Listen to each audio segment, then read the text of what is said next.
What's up, everyone, and welcome back to the Fact or Fiction podcast, where we break down the world's biggest debates and conspiracy theories. I'm your host, Matthew Tolshi, and today we're diving into one of the most famous conspiracy theories of all time. Was the 1969 moon landing faked? Even today, over 50 years later, millions of people still believe the U.S. government staged the Apollo 11 mission in a movie studio. They argue that the photos look fake and the flag moves without wind. And the Cold War gave us the U.S. a reason to lie. But are these claims actually true?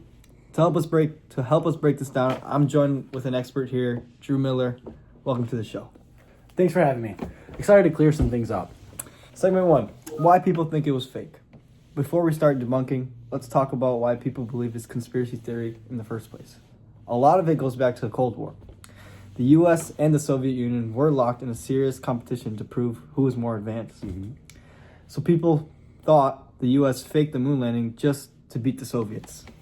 I mean, yeah, that could definitely be one of the biggest reasons. During the Cold War, distrust in the government was very normal and very high. Many people thought the government would lie to gain power and influence to make themselves seem better. So when the U.S. said, "Oh, we landed humans on moon," some people immediately questioned it and was like, "Is this real even?" Plus, the technology seemed unbelievable for the 1960s. Seeing all the footsteps and everything on the moon, I don't know. Exactly.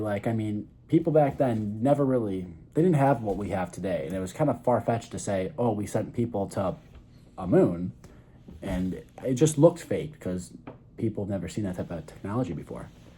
Yeah, let's start off with the shadows in the photos. One of the most common claims is that the shadows on the moon photos fall in different directions. Conspiracy theorists say this proves there were multiple studio lights used. So this is actually a perfect example of how unfamiliar physics can trick the human. People don't realize what it is, so it can trick them.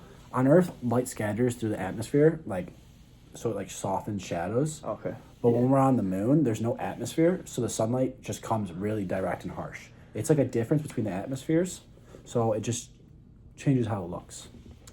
So what it looks like here is the studio light is really just extreme sunlight and reflection. Yeah, that's basically it. It's basically right. And then another thing is the flag waving without the wind. That's weird, right? No gravity in space. How can the flag move everywhere, right? But let's talk about the flag. People say it looks like it's waving, even though there's no wind in space. That's probably the most famous argument.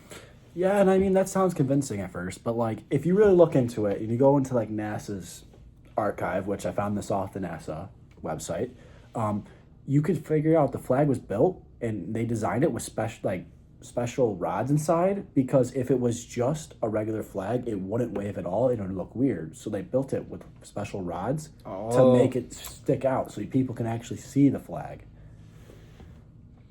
Because otherwise it would just hang straight down or float away, maybe. Who knows? Yeah, exactly. When the astronauts twisted the pole in the moon, the flag moved, creating ripples in the fabric.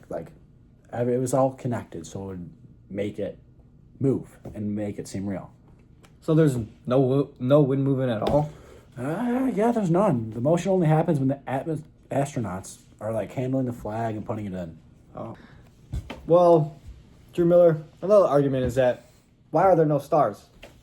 Another big claim, no stars appear in the sky in the moon photos, but if they're actually in space, shouldn't stars be everywhere? You really think so. But this comes down to the cameras back then and how the exposure really worked. The moon surface and the astronauts' suits were very bright. They were very bright. This means when the cameras had a short exposure time, it was overexposing the photo. The stars weren't able to shine through. The suits and the moon were shining more than the stars. Therefore, You couldn't see the stars. So that means the stars didn't show up, or what? Yeah, basically, yeah. It means the stars are very dim compared to the sunlight on the moon, because there's no atmosphere, as we talked about earlier. Yep. So the camera simply just couldn't capture them. The same reason stars don't appear when we take photos outside in the daylight. Yeah. Now, let's go to the big thing, missing NASA data.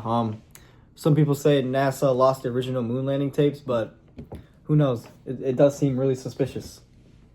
Yes, it does. it sounds very suspicious, but there's a logical explanation for this. Back then, storage space was like really limited, and tapes were often reused. Some original recordings were accidentally erased.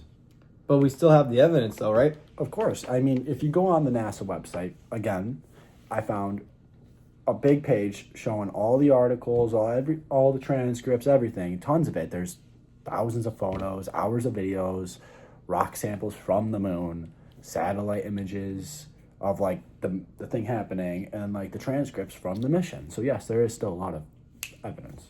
So that's a lot of evidence there, but what's the strongest? I mean, what do you think is the most convincing proof that the moon landing was real? You know, I think the big thing is if you really go into it, if you find like history, like the history website, Yeah.